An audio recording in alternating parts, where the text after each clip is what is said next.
Okay. So, welcome muli sa Axel Engineering. So, ang topic natin ngayon is ano ang role, what is the role of a concreting engineer? So, katulad ng dati dito sa ating yan, table of organization. So, yan, part siya ng site works. So, yan. So, ang ating topic ngayon is concreting, okay? Yung nagdaang video natin is masonry. Okay, so ang concreting engineer basically yan ang duty kapag nagpapabuhos ka. Okay, so ang kanyang role is ito, number one, i-calculate niyo yung volume na schedule for concreting. Example, 45 cubic. So siya magpapabatch niya sa planta.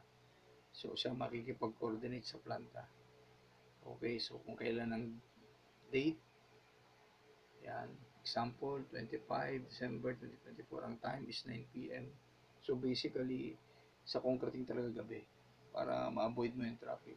So ilalagay mo ang volume, kung ano yung design. Yan. So ang concreting engineer din ang nagpe-prepare ng concreting group.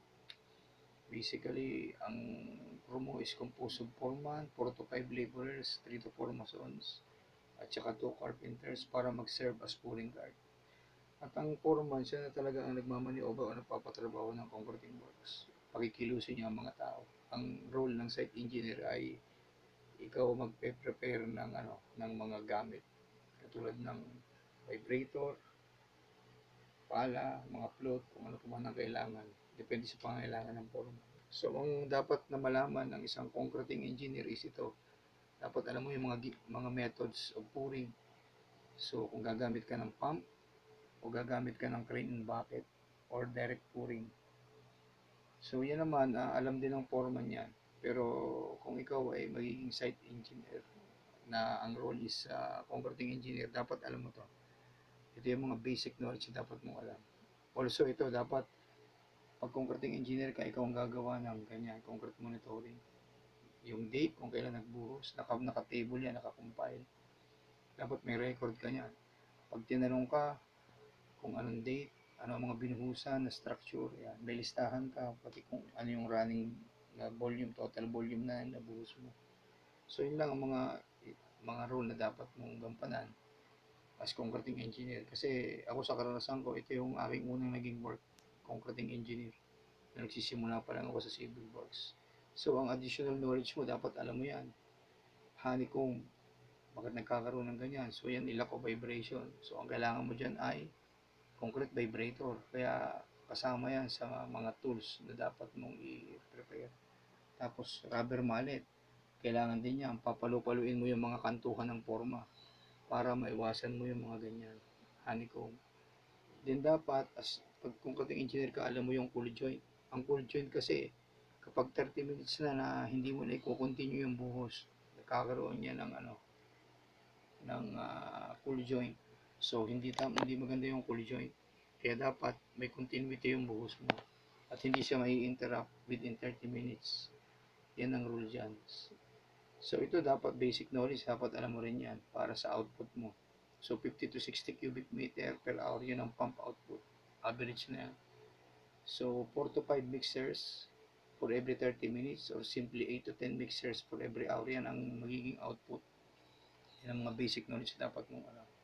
One mixer is 4 to 5 cubic meter ang capacity niyan ng isang mixer.